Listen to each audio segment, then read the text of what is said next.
रात के 10 बज गए थे। जालपा खुली हुई छत पर लेटी हुई थी। जेठ की सुनहरी चांदनी में सामने फैले हुए नगर के कलश, गुंबद और वृक्ष स्वप्न चित्रों से लगते थे। जालपा की आंखें चंद्रमा की ओर लगी हुई थी। उसे ऐसा मालूम हो रहा था, मैं चंद्रमा की ओर उड़ी जा रही हूँ। उसे अपनी नाक में खुश्की, आंखों में जलन और सिर में चक्कर मालूम हो रहा था। कोई बात ध्यान में आते ही भूल जाती और बहुत याद करने पर भी याद ना थी। एक बार घर की याद आ गई, रोने लगी। एक ही क्षण में सहेलियों की याद आ गई, हंसने लगी। सहसा रमानाथ हाथ में एक पोटली लिए मुस्कुराता हुआ आया और चारपाई पर बैठ गया। जालपा ने उठकर पूछा, पोटली में क्या है? रमानाथ बूझ जाओ तो जानू। जालपा हंसी का गोलगप्पा है, यह कहकर हंसने लगी। रमानाथ मलतब जालपा नींद की गठरी होगी। रमानाथ मलतब जालपा तो प्रेम की पिटारी होगी। रमानाथ ठीक, आज मैं तुम्हें फूलों की देवी बनाऊंगा। जालपा खिल उठी। रमा ने बड़े अनुराग से उसे फूलों के गहने पहनाने शुरू किए। फूलों के शीतल कोमल स्पर्श से जालपा के कोमल शरीर में गुदगुदी सी होने लगी। उन्हीं फूलों की भांति उसका एक एक रोम प्रफुल्लित हो गया। रमा ने मुस्कुराकर कहा, कुछ उपहार? जालपा ने कुछ उत्तर न दिया। इस वेश में पति की ओर ताकते हुए भी उसे संकोच हुआ। उसकी बड़ी इच्छा हुई कि जरा आईने में अपनी छवि देखे। सामने कमरे में लैंप जल रहा था। वह उठकर कमरे में गई और आईने के सामने खड़ी हो गई। नशे की तरंग में उसे ऐसा मालूम हुआ कि मैं सचमुच फूलों की देवी हूँ। उसने पानदान उठा लिया और बाहर आकर पान बनाने लगी। रमा को इस समय अपने कपट व्यवहार पर बड़ी ग्लानि हो रही थी। जालपा ने कमरे से लौटकर प्रेमोल रसित नजरों से उसकी ओर देखा तो उसने मुंह उधर लिया। उस सरल विश्वास से भरी हुई आंखों के सामने वह ताक न सका। उसने सोचा, मैं कितना बड़ा कायर हूँ। क्या मैं बाबूजी को साफ साफ जवाब न दे सकता था? मैंने हामी ही क्यों भरी? क्या जालपा से घर की दशा साफ साफ कह देना मेरा कर्तव्य न था? उसकी आंखें भर आई। जाकर मुंडेर के पास खड़ा हो गया। प्रणय के उस निर्मल प्रकाश में उसका मनोविकार किसी भयंकर जंतु की भांति घूरता हुआ जान पड़ता था। उसे अपने ऊपर इतनी घृणा हुई कि एक बार जी में आया, सारा कपट व्यवहार खोल दूं, लेकिन संभल गया। कितना भयंकर परिणाम होगा।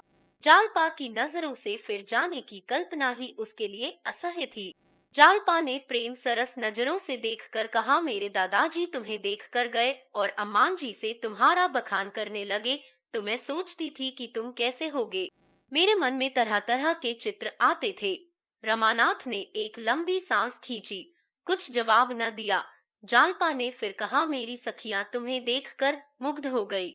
शहजादी तो खिड़की के सामने से हटती ही न थी। तुमसे बातें करने की उसकी बड़ी इच्छा थी। जब तुम अंदर गए थे तो उसी ने तुम्हें पान के बीड़े दिए थे, याद है? रमा ने कोई जवाब न दिया। जालपा अजी, वही जो रंग रूप में सबसे अच्छी थी, जिसके गाल पर एक तिल था। तुमने उसकी ओर बड़े प्रेम से देखा था। बेचारी लाज के मारे गड़ गई थी। मुझसे कहने लगी, जीजा तो बड़े रसिक जान पड़ते हैं।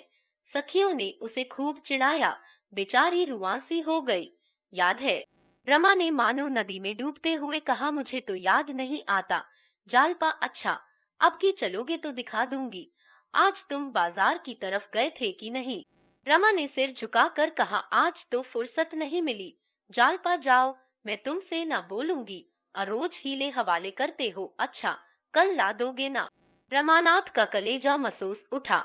यह चंद्रहार के लिए इतनी विकल हो रही है। इसे क्या मालूम कि दुर्भाग्य इसका सर्वस्व लूटने का सामान कर रहा है। जिस सरल बालिका पर उसे अपने प्राणों को न्यौछावर करना चाहिए था, उसी का सर्वस्व अपहरण करने पर वह तुला हुआ है। वह इतना व्यग्र हुआ कि जी में आया कोठे से कूदकर प्राणों का अंत कर दे। आधी रात बीत चुकी थी। चंद्रमा चोर की भांति एक वृक्ष की आड़ से झांक रहा था। जालपा पति के गले में हाथ डाले हुए निद्रा में मग्न थी। रमा मन में विकट संकल्प करके धीरे से उठा, पर निद्रा की गोद में सोए हुए पुष्प प्रदीप ने उसे अस्थिर कर दिया।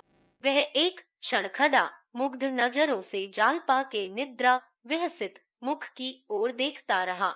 कमरे में जाने का साहस न हुआ, फिर लेट गया। जालपा ने चौंक कर पूछा, कहाँ जाते हो? क्या सवेरा हो गया? रमानाथ, अभी तो बड़ी रात है। जालपा, तो तुम बैठे क्यों हो? रमानाथ, कुछ नहीं, जरा पानी पीने उठा था।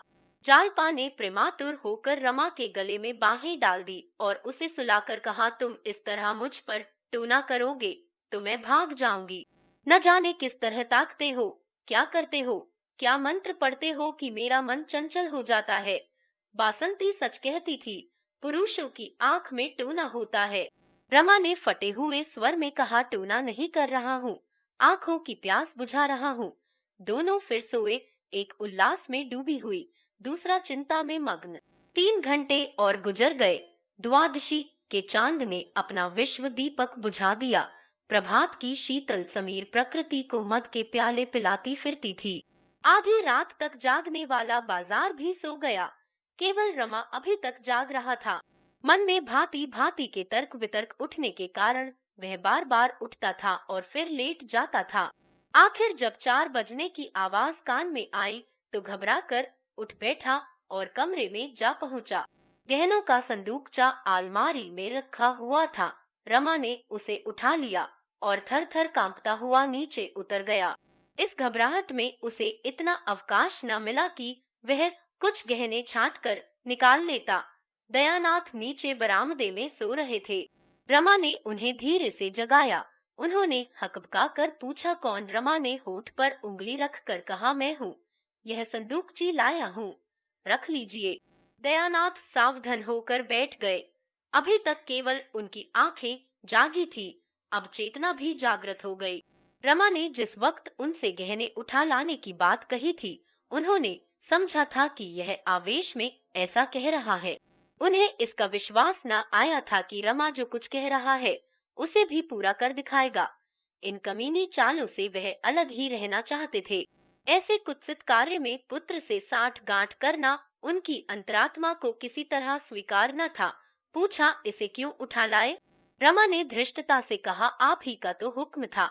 दयानाथ, झूठ कहते हो। रमानाथ, तो क्या फिर रख आओ? रमा के इस प्रश्न ने दयानाथ को घोर संकट में डाल दिया। झेपते हुए बोले, अब क्या रख आओगे? कहीं देख ले तो गजब ही हो जाए। वही काम करोगे जिसमें जगहसाई हो खड़े क्या हो।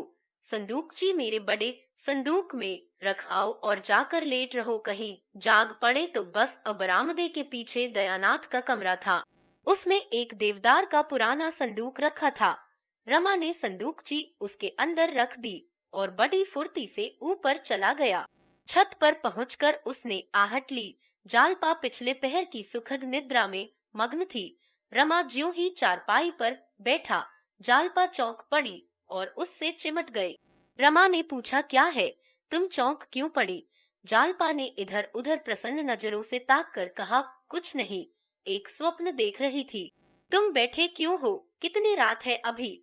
रमा ने लेटते हुए कहा, सवेरा हो रहा है। क्या स्वप्न देखती थी? जालपा, जैसे कोई चोर मेरे गहनों की संदूकची उठाए लिए जाता हो। रमा का हृदय इतने जोर से धक धक करने लगा मानो उस पर हथौड़े पड़ रहे हैं। खून सर्द हो गया, परंतु संदेह हुआ, कहीं इसने मुझे देख तो नहीं लिया। वह जोर से चिल्ला पड़ा, चोर चोर! नीचे बरामदे में दयानाथ भी चिल्ला उठे, चोर अचोर! जालपा घबराकर उठी, दौड़ी हुई कमरे में गई, झटके से अलमारी खोली, संदूकची वहां न थी। मूर्छित होकर फिर पड़ी।